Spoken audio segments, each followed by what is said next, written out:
Everyone welcome back to the channel. And आज का जो टॉपिक है वो अपना डायरेटिक्स के बारे में। ठीक है, हम पढ़ने जा रहे हैं कि डायरेटिक्स क्या होते हैं, कौन कौन से डायरेटिक्स आपको पढ़ने हैं, ये सब आज हम पढ़ेंगे। ठीक है, तो डायरेटिक्स जो कि फार्मा का पार्ट है, इसके साथ साथ हम लोग फिजियोलॉजी भी पढ़ने जा रहे हैं किसकी, नेफ्रॉन की। तो इसके साथ साथ मैं आपको बेसिक फिजियोलॉजी बता दूंगा नेफ्रॉन की, क्योंकि वो जरूरी है फार्मा के ड्रग समझने के लिए। ठीक है, तो स्टार्ट करते हैं इस टॉपिक को। तो सबसे पहला सवाल है कि डायरेटिक्स क्या होता है, इसकी डेफिनेशन क्या होती है डायरेटिक्स की। डाईयूरेटिक्स, अगर आप डाईयूरेटिक्स को दो पार्ट में डिवाइड कर देंगे, डाई एंड यूरेटिक्स। डाई मतलब होता है दो चीज, डाई मतलब डाईवेलेंट केटायन मतलब दो, ऐसे ही डाई का मतलब दो होता है, यूरेटिक्स मतलब होता है जो यूरिन के अंदर उस चीज को छोड़ रहे हैं। यूरेटिक्स मतलब यूरिन से रिलेटेड है। डाई यूरेटिक मतलब दो चीजों को यूरिन के अंदर छोड़ा जा रहा है। वो दो चीज कौन सी होती है आपकी, दो चीज आपकी सोडियम एंड वाटर। क्या हो गया आपका, sodium and water. Sodium and water हो गया आपका, जो कि डाययूरेटिक्स का पार्ट्स होते हैं, जो कि इनको निकाला जाता है बॉडी से नेफ्रॉन के द्वारा, कहां पर, यूरिन के अंदर। तो दिस इज योर डाययूरेटिक्स। ठीक है, एक होता है आपके एक्वारेटिक्स। एक्वारेटिक्स, एक्वा बोले तो वाटर एंड यूरेटिक मतलब हो गया आपका यूरिन के अंदर। जो ड्रग्स सिर्फ और सिर्फ वाटर को यूरिन के अंदर एक्सक्रीट आउट कराते हैं उनको बोला जाता है एक्वारेटिक्स। इसके अंदर आपका सोडियम नहीं आता। अब कुछ बच्चे कहेंगे कि यार ये सोडियम वाले भी कुछ हो सकते हैं, जिनको बोला जाता है नेट्री यूरेटिक्स। जैसे कि आपकी होती है नेट्री यूरेटिक पेप्टाइड्स होते हैं आपके बॉडी के अंदर, हार्मोन होता है नेट्री यूरेटिक पेप्टाइड, तो नेट्री यूरेटिक होते हैं। तो प्रैक्टिकली अगर बात की जाए तो नेट्री यूरेसिस पॉसिबल नहीं है। क्यों? क्योंकि जब भी सोडियम मूव आउट करता है यहां से यहां पर, इसके साथ साथ आपका क्या, वाटर भी जाता है। क्या करता है, वाटर भी जाता है। ठीक है, वाटर भी जाता है। तो दिस इज योर नेट्री यूरेसिस, जो कि पॉसिबल नहीं है प्रैक्टिकली। सो दो ड्रग्स हैं आपके एक्वारेटिक्स, जो कि वाटर को मूव आउट कराते हैं, दूसरा है आपका डाययूरेटिक्स, जो कि सोडियम एंड वाटर को मूव आउट कराते हैं फ्रॉम बॉडी इनटू नेफ्रॉन, और नेफ्रॉन से वो आता है आपका बाहर। तो अब शुरू करते हैं हम जो जो ड्रग्स हमें पढ़ना है। ठीक है, तो बेसिकली आज हम 5 टाइप के ड्रग्स पढ़ने जा रहे हैं, फिर 5 क्लासेस कह लीजिए। तो 4 क्लासेस का जो क्लासिफिकेशन हुआ है वो इस बेसिस पे हुआ है कि कौन सा वाला ड्रग नेफ्रॉन के किस पार्ट पर काम करता है। एंड जो आपका लास्ट ड्रग बचेगा, जो कि आपका मैनिटॉल है, वो बेसिकली ऑस्मोटिकली एक्टिव होता है। एंड उसका फंक्शन आप अलग से पढ़ेंगे, मैं आपको लास्ट में पढ़ा दूंगा, वो आसान है। ठीक है, आसान सारे नहीं, अगर ध्यान से सुनते हैं। ठीक है, ओके। तो सबसे पहले मैं आपको ओरिएंटेशन करा देता हूं क्या है ये। This is your Bowman's capsule and this is your glomerulus and this is your PCT. And ये हो गया आपका डिसेंडिंग लिम्ब, किसका, लूप ऑफ एनले का। ये हो गया आपका ascending limb, loop of Henle का। ये हो गया आपका DCT and this is your collecting duct. This is your collecting duct. ठीक है, कलेक्टिंग ट्यूब्यूल कह लीजिए, कलेक्टिंग ट्यूब्यूल ज्यादा सही रहेगा, कलेक्टिंग ट्यूब्यूल। ठीक है, तो दिस इज योर नेफ्रॉन। ठीक है, तो सबसे पहले हम पीसीटी के अंदर बात करें। ठीक है, एक ड्रग है जो कि पीसीटी में एक्ट करेगा, एक ड्रग है जो कि आपका ascending limb of loop of Henle पे काम करेगा, एक ड्रग है आपका जो कि डीसीटी पे काम करेगा, एंड एक ड्रग लास्ट वाला वो आपका यहां काम करेगा, कहां पर, कलेक्टिंग ट्यूब्यूल में। तो 4 ड्रग हो गए। ठीक है, तो स्टार्ट करते हैं पीसीटी वाला। तो पीसीटी जो है, प्रॉक्सिमल कॉन्वोल्यूटेड ट्यूब्यूल, वो सबसे पहली साइट होती है जहां पर ये सारे के सारे फिल्टर्ड आउट जो सब्सटेंस होते हैं उनको रिसीव किया जाता है। जैसे कि हो गया आपका सोडियम, वाटर, बाइकार्बोनेट्स, ये सारा का सारा जो आपका फिल्टर होकर नीचे आ जाता है किसके अंदर, पीसीटी के अंदर। तो यहां पर जो आया आपका, एक तो हो गया आपका बाइकार्बोनेट, बाइकार्बोनेट आयन, एक हो गया आपका सोडियम आयंस। ठीक है, ये फिल्टर आउट हो गए। इनके साथ साथ बहुत चीजें होती हैं, लेकिन हमें बात करनी है दो की, बाइकार्बोनेट्स एंड सोडियम। ये दोनों नीचे आ गए। ठीक है, अब होता क्या है ना, पीसीटी के जो सेल्स होते हैं ल्यूमिनल साइड के अंदर, ये ल्यूमिनल साइड होती है जो कि ल्यूमेन की तरफ होती है, एंड दूसरी साइड होती है बेसोलेटरल साइड। ठीक है, या फिर बेसल साइड, जो कि दूसरी तरफ होती है। ये पूरी की पूरी होगी बेसोलेटरल साइड, एंड ये हो गया आपकी ल्यूमिनल साइड या फिर luminal surface of this cell. तो बेसिकली ये छोटे छोटे सेल्स होते हैं पीसीटी के अंदर, एंड एक सेल को हमने मैग्नीफाई करके पढ़ना है इधर, इसलिए मैंने इसको बड़ा बना दिया इधर। तो दिस इज योर पीसीटी का सेल एक, and this is your luminal side या फिर ल्यूमिनल सरफेस। ठीक है, इसके अंदर क्या होता है, यहाँ पर एक एंटीपोर्ट लगे रहते हैं। क्या लगे रहते हैं, एंटीपोर्ट। एंटीपोर्ट क्या करते हैं, सोडियम को अंदर ले लेते हैं एंड H प्लस, आपका जो H प्लस है उसको बाहर फेंक देते हैं। सोडियम को अंदर ले लेते हैं एंड H प्लस को बाहर फेंक देते हैं। ये जो सोडियम था ये अंदर आ गया एंड H प्लस बाहर चला गया। तो ये सोडियम को अंदर क्यों ले रहे हैं, कोई चीज, मतलब जैसे वाटर है, वाटर को आप ऊपर से नीचे फेंकते हैं, तो वाटर ऊपर से नीचे क्यों जा रहा है, क्योंकि ग्रेविटी वजह से जा रहा है एक तो, और ऊपर प्रेशर ज्यादा होता है और नीचे जो है कम, मतलब अपनी कंसंट्रेशन के टुवर्ड्स द कंसंट्रेशन ग्रेडियंट जा रहा है, basically towards the concentration gradient जा रहा है वो। तो यहाँ पर जो है सोडियम की कंसंट्रेशन ज्यादा होती है और यहाँ पर सोडियम की कंसंट्रेशन कम होती है। अब सवाल ये है कि सोडियम की कंसंट्रेशन कम कैसे हो रही है। तो आपको ये बात पता होगी कि बॉडी के हर सेल के अंदर एक टाइप का आपका पंप लगा रहता है जिसको बोला जाता है सोडियम पोटेशियम एटीपीएस पंप। वो नेफ्रॉन के हर सेल के अंदर होगा, ठीक है। सोडियम पोटेशियम एटीपीएस पंप जो है नेफ्रॉन के हर सेल के अंदर होगा। तो हम यहाँ पर सोडियम पोटेशियम एटीपीएस पंप यहाँ पर भी होगा, यहाँ पर भी होगा, यहाँ पर भी होगा। तो these are your sodium potassium ATPase pump. ये क्या करते हैं, 3 सोडियम को बाहर फेंकते हैं और 2 पोटेशियम को अंदर ले लेते हैं। क्या करते हैं, 3 सोडियम को बाहर फेंकते हैं, 2 पोटेशियम को अंदर ले लेते हैं एंड 2 पोटेशियम को अंदर ले लेते हैं, ठीक है। अब क्या हो रहा है, ये कंटिन्यूअसली जो है ये पंप जो है सोडियम को बाहर फेंक रहे हैं। तो क्या होगा, जाहिर सी बात है इसके अंदर आपका डेफिशिएंसी क्रिएट हो जाएगी, किसकी, सोडियम आयंस की। तो सोडियम आयंस क्या करेंगे, मूव कर जाएंगे किसके अंदर, पीसीटी के सेल के अंदर मूव कर जाएंगे, ठीक है। एंड H प्लस को बाहर फेंक देंगे क्योंकि ये एक एंटीपोर्ट है। एक चीज अंदर जाती है और एक चीज बाहर जाती है, इसको बोला जाता है एंटीपोर्ट। सिम्पोर्ट किसे बोलते हैं, सिम्पोर्ट होता है जिसको दोनों की दोनों चीजें एक तरफ जाती हैं। एंटीपोर्ट होता है दोनों की मतलब 2 चीजें अपोजिट डायरेक्शन में ट्रांसपोर्ट होती हैं। सिम्पोर्ट होता है जिसके अंदर 2 चीजें सेम डायरेक्शन में ट्रांसपोर्ट होती हैं। This is your sodium potassium antiport. And अब पोटेशियम आ गया कहां पर, आपकी ल्यूमिन के अंदर या फिर ल्यूमिनल साइड में आ गया, और बाइकार्बोनेट आपका ऊपर से फिल्टर आउट हो ही रहा था। अब क्या होता है आपका जो H प्लस होता है वो आपका बाइकार्बोनेट के साथ रिएक्ट कर जाता है। H plus and bicarbonate react करते हैं, क्या बनाते हैं आपका H2CO3 कार्बोनिक एसिड। पता है ना आपको, H2CO3 कार्बोनिक एसिड। तो ये जो रिएक्शन है इसको कैटेलाइज करता है आपका एक हार्मोन जिसको बोला जाता है कार्बोनिक एनहाइड्रेज। क्या बोला जाता है, carbonic anhydrase, which is basically on your luminal side. तो याद रखने की जो इंपॉर्टेंट चीज है वो ये है कि कार्बोनिक एनहाइड्रेज ल्यूमिनल साइड की तरफ होता है, ठीक है। तो this is your carbonic anhydrase, मैंने इसको रेड से बनाया, ठीक है। This is your carbonic anhydrase जो कि इस रिएक्शन को फैसिलिटेट कराता है। अब क्या होता है, बाइकार्बोनेट जो है टूट जाता है, H2CO3 टूट जाता है, सॉरी, किसमें, वाटर एंड CO2 के अंदर। किसके अंदर, वाटर एंड CO2 के अंदर। इस रिएक्शन को भी कौन कैटेलाइज कराता है, आपका कार्बोनिक एनहाइड्रेज। एंड CO2 जो होती है वो आपकी पोलर होती है, आपको सॉरी नॉन पोलर होती है, ठीक है। तो नॉन पोलर चीज जो है आराम से जो है सेल मेम्ब्रेन के अक्रॉस डिफ्यूज हो जाएगी, ठीक है। उसको किसी चैनल पोर्ट की जरूरत नहीं पड़ेगी, चैनल पंप कुछ जरूरत नहीं है। तो CO2 आपका आराम से डिफ्यूज हो जाती है किसके अंदर, इसके अंदर, किसके अंदर, पीसीटी के सेल के अंदर। तो आपका वाटर यहां रह गया, CO2 अंदर आ गई। अब क्या होगा, मैं इस डायग्राम को मिटा रहा हूं। ये जो वाटर अंदर आया है, सॉरी CO2 जो अंदर आई है, मैं यहां लिख लेता हूं CO2, और जो आपका वाटर होता है, क्योंकि आपका जो सेल है वो मेटाबॉलिकली एक्टिव होते हैं, ठीक है। डीएनए होता है, न्यूक्लियस होता है, एंड उसके अंदर आपका जो है रेस्पिरेशन ये सब चल रहा होता है। तो इसके अंदर जाहिर सी बात है वाटर भी होगा।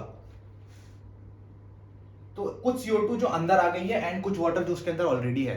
तो CO2 एक तो आपका अंदर से ल्यूमिनल साइड से चली गई, कुछ CO2 जो ऑलरेडी सेल के अंदर होती है ड्यू टू इट्स मेटाबॉलिज्म, क्योंकि सेल रेस्पिरेशन कर रहा है, ठीक है।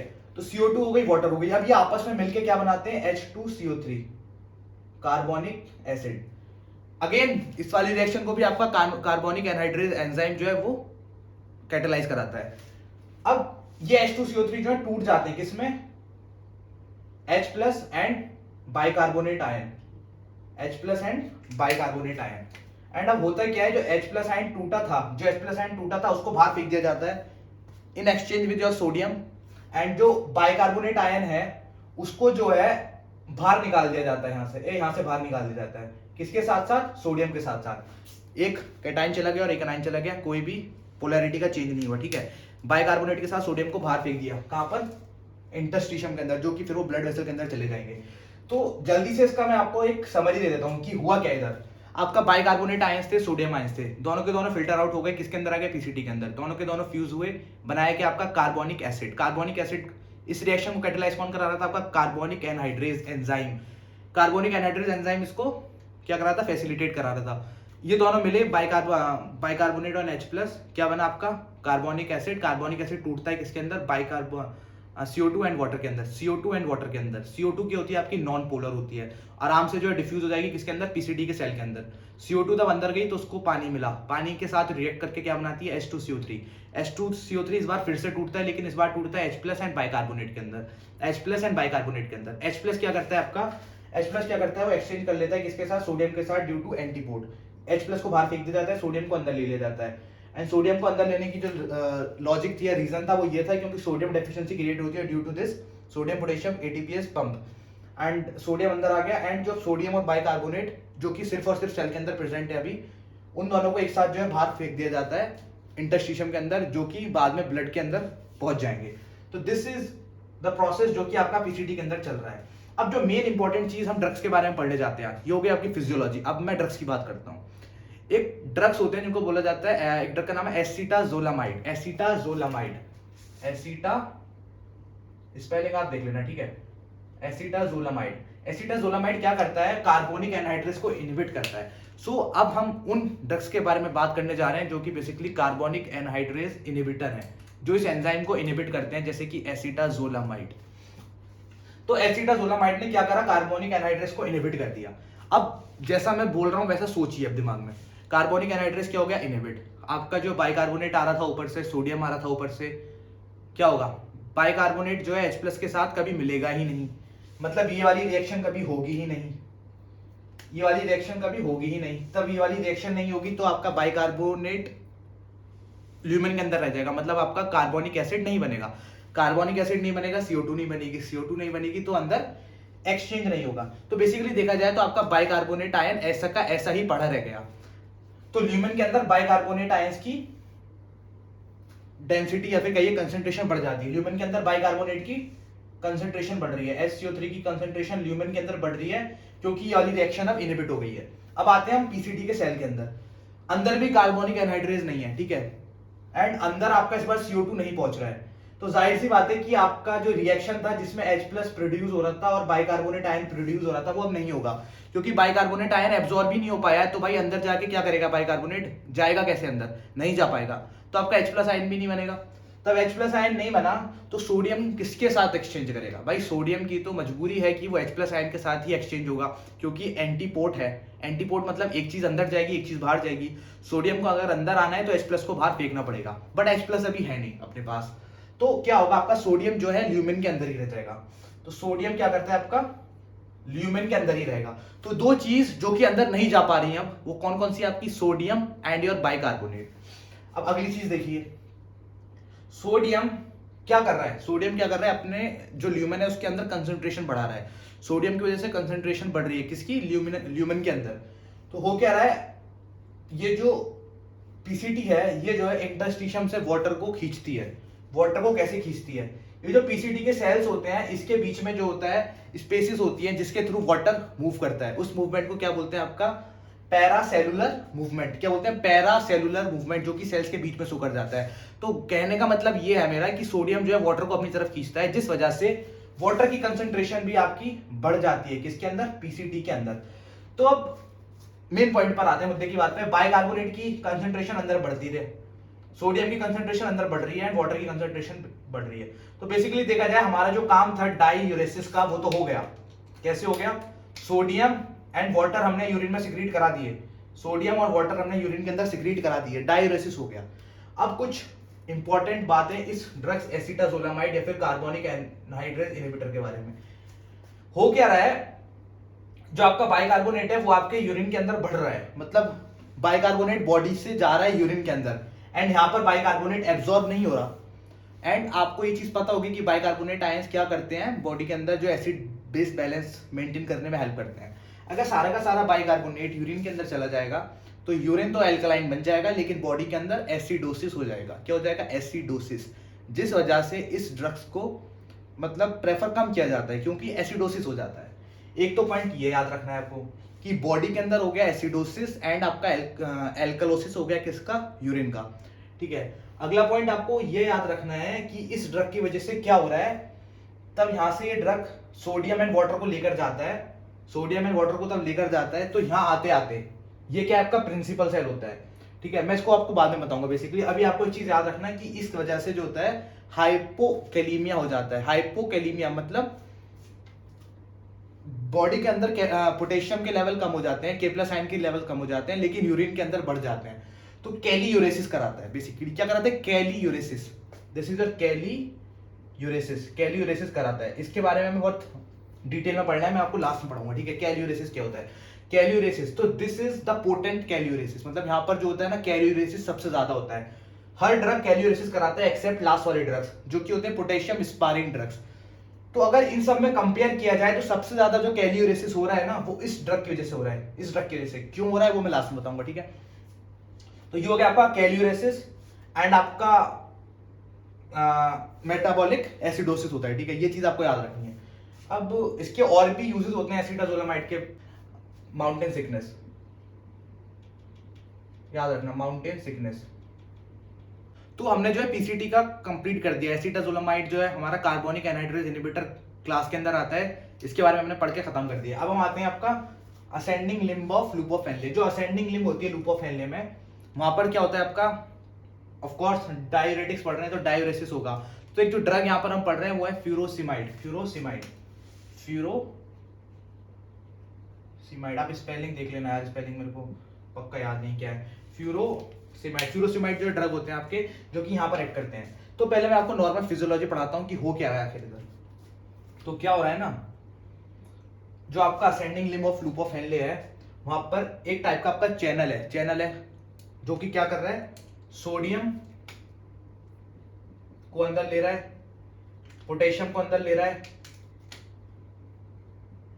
एंड दो अगर आपके कैटायन है तो आपके दो अनायन होने चाहिए ना, जाहिर सी बात है। तो दो क्लोराइड को अंदर ले रहा है, ठीक है। सोडियम पोटेशियम 2 क्लोराइड पंप बोला जाता है इसको, जो कि प्रेजेंट होता है कहां पर, आपका ascending limb of loop of Henle. तो यहां से जो है सोडियम का रीअब्जॉर्प्शन हो रहा है, पोटेशियम का रीअब्जॉर्प्शन हो रहा है, 2 क्लोराइड का रीअब्जॉर्प्शन हो रहा है। तो जैसा कि मैंने आपको पीसीटी के अंदर बताया कि हर सेल के अंदर क्या होता है, सोडियम पोटेशियम एटीपीएस पंप। तो यहां पर भी आपका सोडियम पोटेशियम एटीपीएस पंप होगा। क्या कर रहा है वो, सोडियम को बाहर फेंकेगा एंड पोटेशियम को अंदर ले लेगा। सोडियम को बाहर फेंक रहा है और पोटेशियम को अंदर ले रहा है, ठीक है। तो सोडियम को जो बाहर फेंक रहा है, जिस वजह से जो आपका सोडियम अंदर आ रहा है कंसंट्रेशन ग्रेडियंट के थ्रू, ठीक है। ये बात तो आपको समझ आ गई। अब जो इंटरेस्टिंग चीज है यहाँ पर वो ये याद रखना है आपको, या गौर करिए इस चीज पर कि पोटेशियम को यहां से भी अंदर फेंका जा रहा है, पोटेशियम को यहां से भी अंदर फेंका जा रहा है। यार पोटेशियम की क्या आफत है कि यार बेचारे को सेल के अंदर घुसाया जा रहा है, इधर से भी सेल के अंदर भेजा जा रहा है, इधर से भी सेल के अंदर भेजा जा रहा है। तो होता क्या है कि जो आपका पोटेशियम होता है वो लीक आउट हो जाता है। क्या हो जाता है, लीक आउट हो जाता है किसके अंदर, आपके ल्यूमेन के अंदर। पोटेशियम आपका लीक आउट हो जाता है किसके अंदर, ल्यूमेन के अंदर। एक चीज तो आपको ये याद रखनी है। तो सोडियम यहाँ आया और इसको जो है पंप में बाहर फेंक दिया, पोटेशियम अंदर आ रहा है, इधर से भी अंदर आ रहा है, बट लीक आउट हो गया किसके अंदर, ल्यूमेन के अंदर। एंड आपका 2 क्लोराइड है, इसको भी आपको जो है बाहर फेंक दिया जाता है, ठीक है। तो ये आपका अभी नॉर्मली चल रहा है, ठीक है। अब आपको क्या कराना है, डायूरेसिस, मतलब आपको सोडियम का एब्जॉर्प्शन रोकना है, ठीक है। इसको यूरिन के अंदर फेंकना है। तो आप एक ड्रग देते हैं फ्यूरोसिमाइड जो है इसको ब्लॉक कर देता है। फ्यूरोसिमाइड क्या करता है, इस चैनल को ब्लॉक कर देता है, जिस वजह से आपका सोडियम का रीअब्जॉर्प्शन रुक जाता है, पोटेशियम का रीअब्जॉर्प्शन रुक जाता है और 2 क्लोराइड का रीअब्जॉर्प्शन रुक जाता है। अगर इन सब का रीअब्जॉर्प्शन रुक गया तो बेसिकली वो ड्रग्स जो है आपका सोडियम पोटेशियम एंड 2 क्लोराइड आपका यूरिन के अंदर सिक्रीट हो जाएंगे, ठीक है। क्या होगा, यूरिन के अंदर सिक्रीट हो जाएंगे। तो बेसिकली नाइट्रियूरेसिस भी हो गया एंड सोडियम जा रहा है तो उसके साथ साथ पानी भी जाएगा, तो आपका वाटर भी जा रहा है, नाइट्रियूरेसिस हो गया, एक्वा यूरेटिक हो गया, तो बेसिकली डायूरेसिस हो गया। एंड आपका जो एक चीज रह गई इंटरेस्टिंग चीज वो ये है, काफी सारे आयंस ऊपर से आते थे, सोडियम पोटेशियम मैग्नीशियम कैल्शियम, काफी सारे आयंस आ रहे हैं, ठीक है। तो क्या होता है ना, कैल्शियम और मैग्नीशियम, इन पे जो आपको इंपॉर्टेंटली ध्यान देना है क्योंकि इंपॉर्टेंट चीज पढ़ाने जा रहा हूं मैं भी। सो कैल्शियम एंड मैग्नीशियम यहाँ तब आते हैं तो पोटेशियम क्या कर रहा है, यहाँ पर लीक आउट हो रहा है, potassium is leaking out and जिस वजह से यहाँ पर क्या होता है, इलेक्ट्रोपॉजिटिविटी क्रिएट हो जाती है। क्या होती है, इलेक्ट्रोपॉजिटिविटी क्रिएट हो जाती है। अब जरा सोचिए, ये दो डाइवेलेंट आयन है, कैटायन है बेसिकली, जो कि पॉजिटिव चार्ज कैरी करते हैं। जब वो यहाँ पहुंचेंगे तो क्या होगा, इनको आगे जाने नहीं दिया जाएगा क्योंकि यहाँ पर ऑलरेडी इलेक्ट्रोपॉजिटिविटी क्रिएट हो चुकी है। तो क्या होता है, ये calcium and magnesium leak out हो जाते हैं किसके अंदर, इंटरस्टिशियम के अंदर लीक हो जाते हैं, इंटरस्टिशियम के अंदर कैल्शियम एंड मैग्नीशियम। तो बेसिकली आपका रीअब्जॉर्प्शन हो रहा है किसका, कैल्शियम एंड मैग्नीशियम आयंस का। नॉर्मली फिजियोलॉजिकल कंडीशंस के अंदर पोटेशियम लीक आउट हो गया जिस वजह से आपकी इलेक्ट्रोपॉजिटिविटी क्रिएट हो गई and calcium and magnesium leak out हो जाते हैं किसके अंदर, इंटरस्टिशियम के अंदर।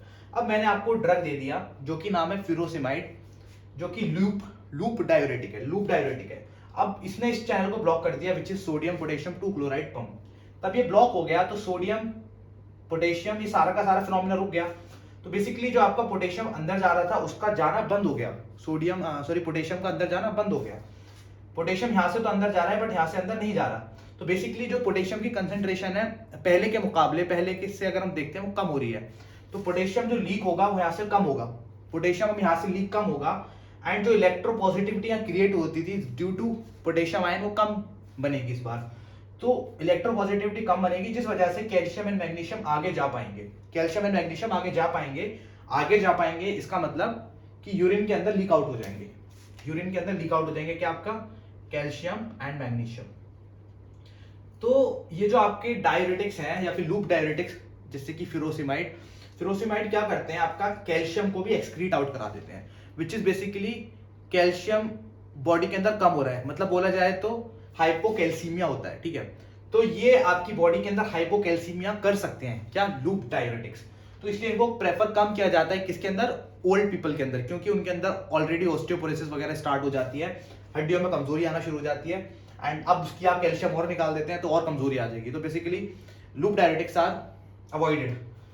तो ये वाला कंसेप्ट आपको याद होना चाहिए, ठीक है।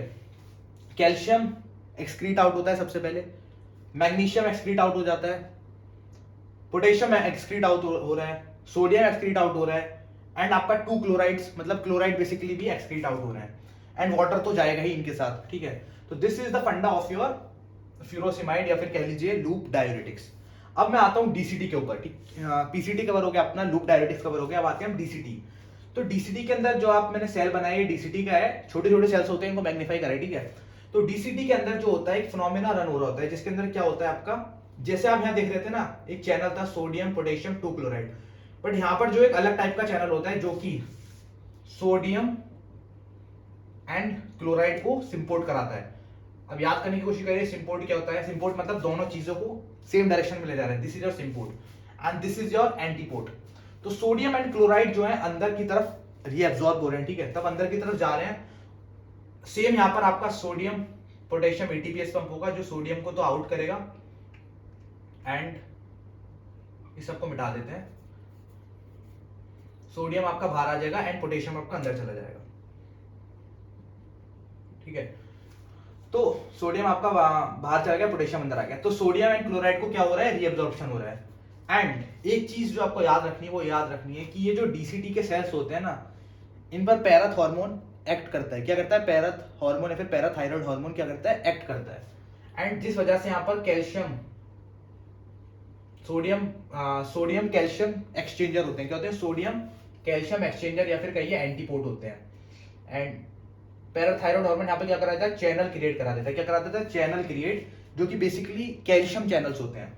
तो पैराथायरॉइड हार्मोन जब बॉडी के अंदर रिलीज होता है तो क्या होता है, आपका कैल्शियम चैनल्स यहाँ पर लगा दिए जाते हैं। एंड ऑलरेडी इस सेल के पास यहाँ पर एक एक्सचेंजर होता है जिसको बोला जाता है calcium sodium calcium exchanger. Sodium को बाहर फेंका जाता है एंड कैल्शियम को अंदर लिया जाता है, ठीक है। तो एक्सचेंज हो रहा है क्या, सोडियम कैल्शियम के साथ। बेसिकली यहाँ 2 होंगे क्योंकि कैल्शियम जो है डाइवेलेंट है, ठीक है। तो बेसिकली यहाँ पर एक्सचेंज हो रहा है, ठीक है। अब समझ लेते हैं इसकी, मतलब मैं क्या बोलना क्या चाहता हूँ मैं। डायग्राम बनाया हमने, सोडियम अंदर एब्जॉर्ब हो गया, क्लोराइड अंदर एब्जॉर्ब हो गया। सोडियम अंदर जा रहा है, इसको बाहर निकाल देते हैं यहाँ से, एंड इसको बाहर निकाल देते हैं यहाँ से। एंड कुछ कैल्शियम आपका यहाँ पर आ रहा है, जिसको कैल्शियम अंदर आ रहा है, सॉरी यहाँ उल्टा बन गया यार, रुक जाओ। जो आपका कैल्शियम है उसको बाहर फेंका जाता है एंड जो आपका सोडियम है उसको अंदर लिया जाता है, ठीक है। तो सोडियम बेसिकली एक ही रास्ते से बाहर फेंका जाता है, सोडियम को यहाँ से बाहर निकाला जा रहा है, यहाँ से सोडियम अंदर जा रहा है, यहाँ से अंदर जा रहा है, एंड कैल्शियम को यहाँ से बाहर निकाला जाता है। तब कैल्शियम यहाँ से बाहर निकल रहा है, यहाँ से ऑलरेडी कुछ कैल्शियम आ रहा है। अब इसकी बात भूल जाइए, अब मैं इसकी बात कर रहा हूँ। यहाँ से ऑलरेडी कोई कैल्शियम आ रहा है, इसको यहाँ से एब्जॉर्ब किया जाता है, किसको, कैल्शियम को। क्या किया जाता है, एब्जॉर्ब किया जाता है, किसको, कैल्शियम को। अब हो क्या रहा है, आपने एक ड्रग दे दिया जो कि इस चैनल को इनहिबिट करता है, किसको, सोडियम क्लोराइड पंप को इनहिबिट करता है, ठीक है। जैसे कि थायाजाइड्स जो है ग्रुप ऑफ ड्रग्स हैं जो कि यहाँ पर इनहिबिशन कराते हैं सोडियम क्लोराइड चैनल का। तब ये दोनों के दोनों चैनल आपके बंद हो गए, ब्लॉक हो गए। होगा क्या, आपका सोडियम अंदर नहीं जा पाएगा पहले तो।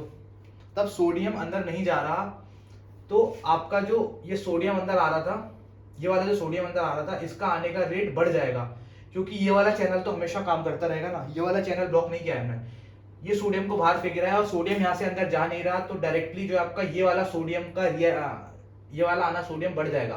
तो इस वाला मतलब ये वाला जो पाथवे है इसके अंदर सोडियम जहां से आ रहा था वो बढ़ जाएगा एंड आपका कैल्शियम को ज्यादा से ज्यादा बाहर फेंका जाएगा एंड आपके इस वाले कैल्शियम को ज्यादा से ज्यादा अंदर खींचा जाएगा, क्योंकि कैल्शियम की ज्यादा डेफिशिएंसी क्रिएट हो गई है अंदर।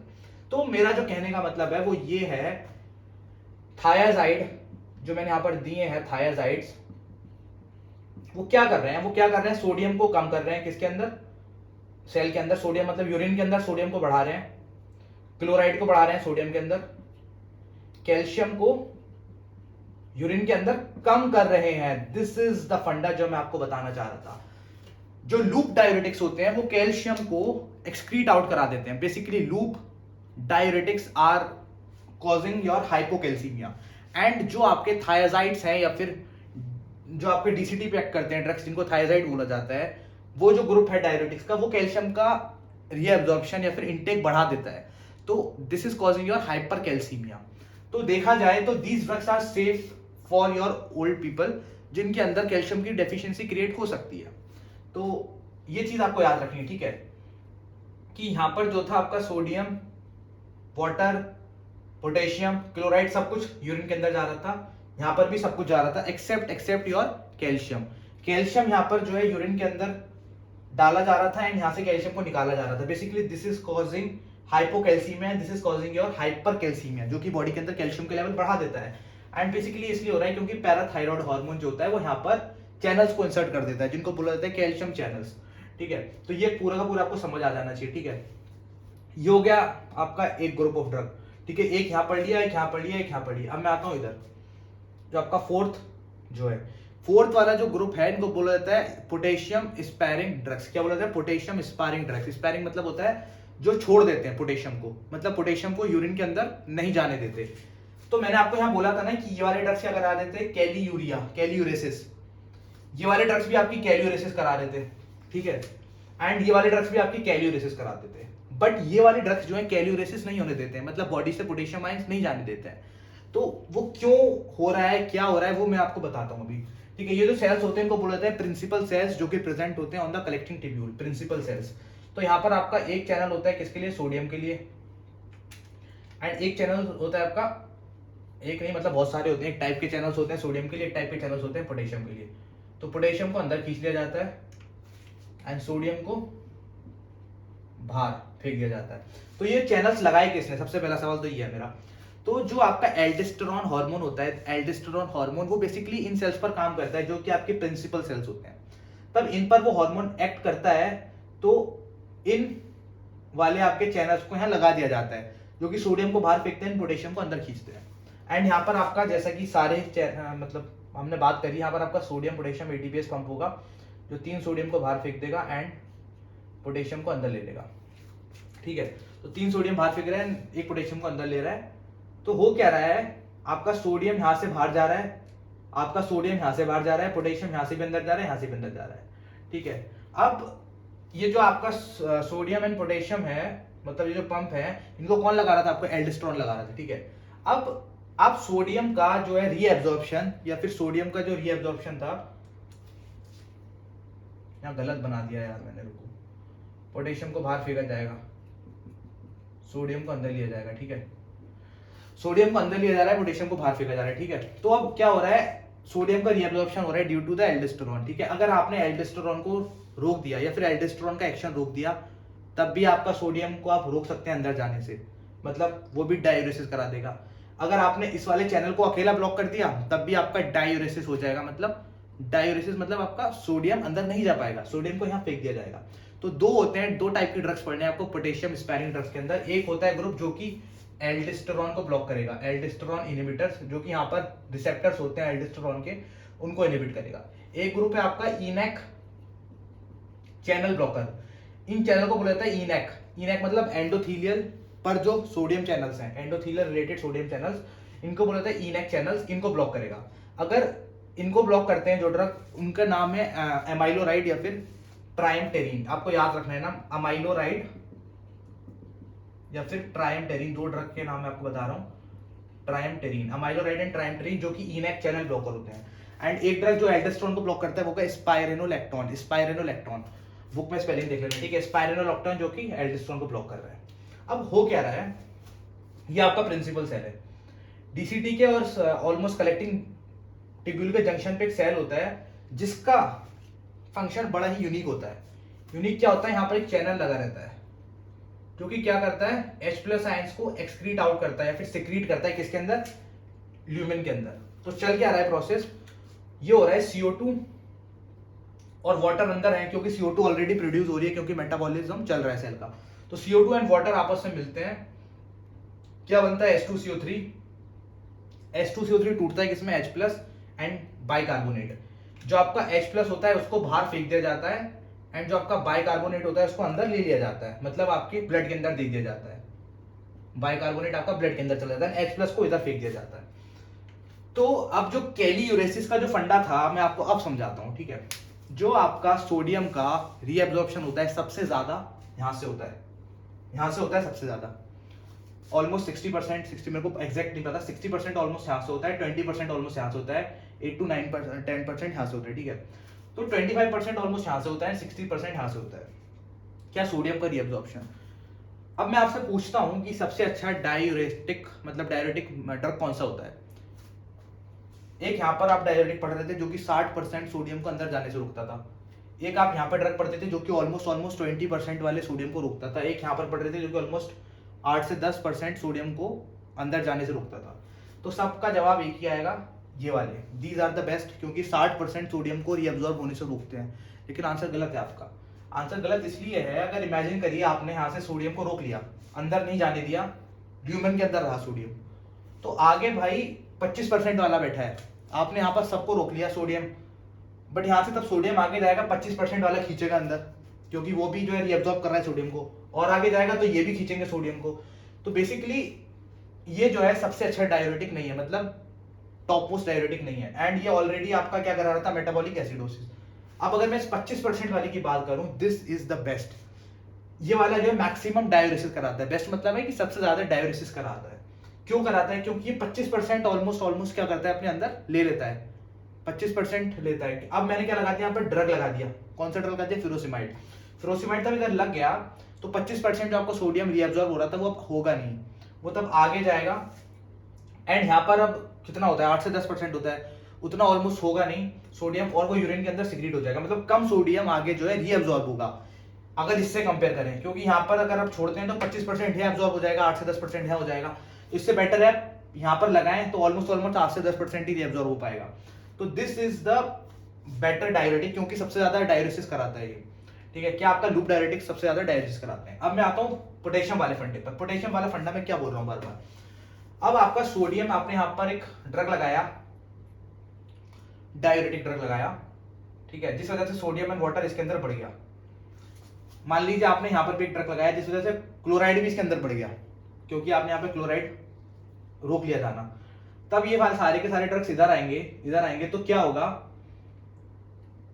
जो क्लोराइड होता है, क्लोराइड की वजह से यहाँ पर इलेक्ट्रोनेगेटिविटी क्रिएट हो जाएगी। क्या हो जाएगी, इलेक्ट्रोनेगेटिविटी क्रिएट हो जाएगी। एंड अदर रीजन ये है कि सोडियम तब अंदर जा रहा है एंड पोटेशियम को वॉश किया जा रहा है, पोटेशियम तो बाहर चला जाएगा, ठीक है। पोटेशियम यहाँ पे ज्यादा देर तक रुकेगा नहीं, तब सोडियम यहाँ से बार बार अंदर जा रहा है, तो यहाँ पर क्या होता है, इलेक्ट्रोनेगेटिविटी क्रिएट हो जाती है, क्योंकि पॉजिटिव चार्ज अंदर जा रहा है।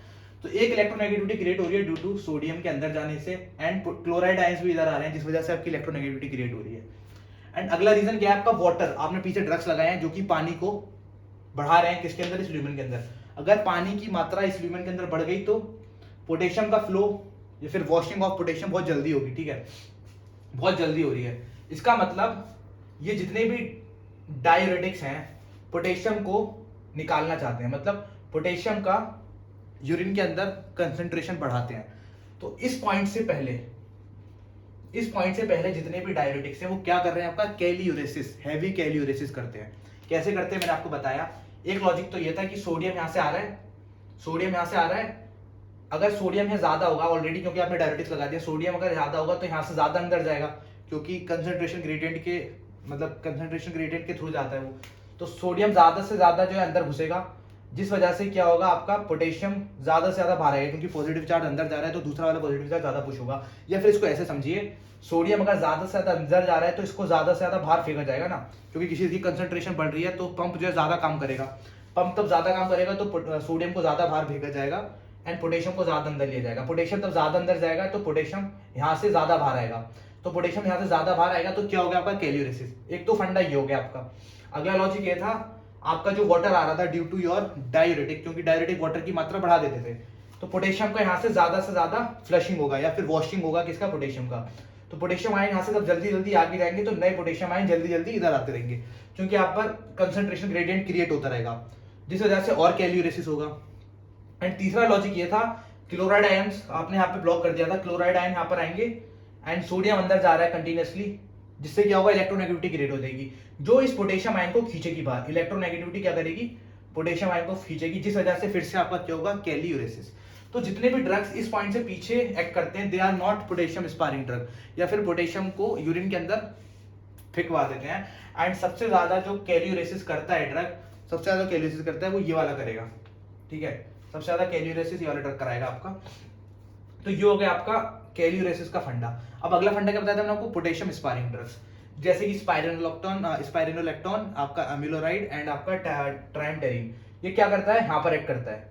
तब आपने यहाँ वाले को रोका, बेसिकली इनेक चैनल को रोक दिया अगर, तो इसके साथ साथ आपका इनेक चैनल तब रोका तो सोडियम को बाहर कम फेंका जाएगा, पोटेशियम को अंदर कम लिया जाएगा, जिस वजह से इस वाले पोटेशियम को कम फेंका जाएगा बाहर। बेसिकली कैल्यूरेसिस आपका अवॉइड हो रहा है, ठीक है, कैल्यूरेसिस क्या हो रहा है आपका, अवॉइड हो रहा है। या फिर आपने ऐसे ही एल्डोस्टेरोन लगा दिया तो ऑलरेडी ये चैनल्स बनने बंद हो जाएंगे, जिस वजह से कैल्यूरेसिस फिर बंद हो जाएगा। तो basically these are your potassium sparing drugs. तो ये चीज आपको याद रखनी है, पोटेशियम स्पारिंग ड्रग्स कौन से थे, इस पॉइंट से आगे वाले एंड पीछे वाले जितने भी ड्रग्स थे वो क्या करा रहे थे, आपका कैल्यूरेसिस। तो ये एक आपका पॉइंट हो गया जो अब मैंने आपको बताना था, जिससे आपका कंसेप्ट क्लियर हो जाना चाहिए। एंड ये वाले जो ड्रग्स थे वो क्या करा रहे थे, आपका मेटाबॉलिक एसिडोसिस कराते थे, ठीक है, इस चीज को याद रखना है। एंड ये वाले जो ड्रग्स थे आपके वो क्या कराते थे, सॉरी ड्रग्स नहीं, अगर आपका यहाँ से अगर ये वाला प्रोसेस ज्यादा हो रहा है, मतलब यहाँ पर आपकी अगर इलेक्ट्रोनेगेटिविटी ज्यादा क्रिएट हो जाए, मैंने आपको समझाया ना अभी, अगर यहाँ पर ज्यादा सोडियम आएगा तो ज्यादा सोडियम अंदर भी जाएगा, ठीक है। अगर इसके पीछे आपने कोई ड्रग लगाया है तो जिस वजह से सोडियम यहाँ की कंसंट्रेशन बढ़ेगी सोडियम की एंड मोर सोडियम अंदर जाएगा, तब ज्यादा से ज्यादा सोडियम अंदर जाएगा, क्या होगा, इलेक्ट्रोनेगेटिविटी क्रिएट हो जाएगी, जिस वजह से H+ आयन को भी बाहर ज्यादा से ज्यादा खींचा जाएगा। H+ आयन तब ज्यादा से ज्यादा खींचे जाएंगे बाहर, तो क्या होगा, ये जो आपका बाइकार्बोनेट आयन है इनको ज्यादा से ज्यादा आपको एक्सक्रीट करा जाएगा, किसके अंदर, एक्सक्रीट नहीं सॉरी सिक्रीट किया जाएगा, किसके अंदर, ब्लड के अंदर। तो बाइकार्बोनेट ज्यादा जाएंगे, जिस वजह से आपको मेटाबॉलिक एल्कलोसिस हो जाएगा। तो बेसिकली ये वाले जो ड्रग्स हैं आपका वो क्या कराते हैं, मेटाबॉलिक एसिडोसिस। एंड ये वाले जो ड्रग्स हैं आपके, ये वाला हो गया, ये वाला हो गया, वो बेसिकली आपका मेटाबॉलिक एल्कलोसिस कराते हैं, क्योंकि अगर सोडियम यहाँ से ब्लॉक होगा तो यहाँ सोडियम की कंसंट्रेशन ज्यादा बढ़ेगी, पोटेशियम H+ आयन ज्यादा बाहर खींचेगा एंड बाइकार्बोनेट को ज्यादा फेंका जाएगा ब्लड के अंदर। तो this is about your 4 drugs जो कि अलग अलग पार्ट ऑफ नेफ्रॉन पे एक्ट करते थे। एंड अब लास्ट ड्रग जो बचा है वो है आपका मैनिटॉल। मैनिटॉल क्या होता है, आपका ऑस्मोटिकली एक्टिव ड्रग होता है। ऑस्मोटिकली एक्टिव मतलब होता है कि जहां भी प्रेजेंट होगा वहां आपको कंसंट्रेशन बढ़ा देगा, क्या करेगा, कंसंट्रेशन बढ़ा देगा। एंड अगर मैंने 2 कंटेनर रखे हैं, एक के अंदर कंसंट्रेशन ज्यादा है, एक ही कम है, तो पानी कहां से कहां जाएगा, पानी जो है लो कंसंट्रेशन से हाई कंसंट्रेशन में जाएगा, ठीक है। तो मैनिटॉल आपने आईवी के थ्रू इन्फ्यूजन में दे दिया, ठीक है, मैनिटॉल आपका यहाँ पहुंचा, यहाँ से फिल्टर आउट हो गया इसके अंदर। अब मैनिटॉल की कुछ खास बात होती है, मैनिटॉल जो है प्रॉपर्ली पूरा का पूरा फ्रीली फिल्टर होना चाहिए। अगर मैनिटॉल फ्रीली फिल्टर नहीं हो रहा, यहाँ नहीं आएगा, तो उसका एक्शन खराब है, क्या ही काम का होगा मैनिटॉल। अब मान लीजिए फ्रीली फिल्टर हो गया, वो मैनिटॉल यहाँ आ गया। मैनिटॉल क्या करता है, इस नेफ्रॉन के अंदर रहता है, मतलब ट्यूब्यूल के अंदर रहता है एंड पानी को, सोडियम को अंदर खींचता है अपने अंदर, तो जिस वजह से जो है आपका डायूरेसिस हो जाता है। तो ये हो गया आपका मैनिटॉल का डायूरेसिस वाला मैकेनिज्म ऑफ एक्शन। एंड अगर मैनिटॉल मानिए कि वो रीएब्जॉर्ब हो गया, मैनिटॉल रीएब्जॉर्ब हो गया, तो क्या वो अच्छा ड्रग है, नहीं है, क्योंकि भाई जिसलिए हमने उसको भेजा था वो तो काम कर ही नहीं रहा, वो बेचारा खुद बाहर चला गया। तो मैनिटॉल की 4 आपको चीजें याद रखनी है कि ये जो ड्रग है ऑस्मोटिक ड्रग होते हैं, ऑस्मोटिकली एक्टिव ड्रग्स होते हैं, इनको पहले तो फ्रीली फिल्टर होना पड़ता है। दूसरा क्या होगा, आपको ये जो है रीएब्जॉर्ब नहीं होने चाहिए। तीसरा क्या होगा, ये आपके मेटाबोलाइज नहीं होने चाहिए। एंड लास्ट वन है आपको ये टॉक्सिक नहीं होने चाहिए, अगर टॉक्सिक हो गए तो नेफ्रोटॉक्सिसिटी हो जाएगी, ठीक है। तो ये 4 चीज हो गई आपका ऑस्मोटिकली एक्टिव ड्रग्स के बारे में। तो इसी के साथ जो है इस क्लास को खत्म करते हैं। एंड जो भी आपको डायरेटिक्स के अंदर पढ़ना था वो इंपॉर्टेंट मैंने आपको पढ़ा दिया है। And this is basically the class जिसके अंदर मैंने हर ड्रग का मैकेनिज्म ऑफ एक्शन बताया। And thank you for watching, and अगर वीडियो अच्छी लगी है तो सब्सक्राइब कर देना चैनल। Thank you.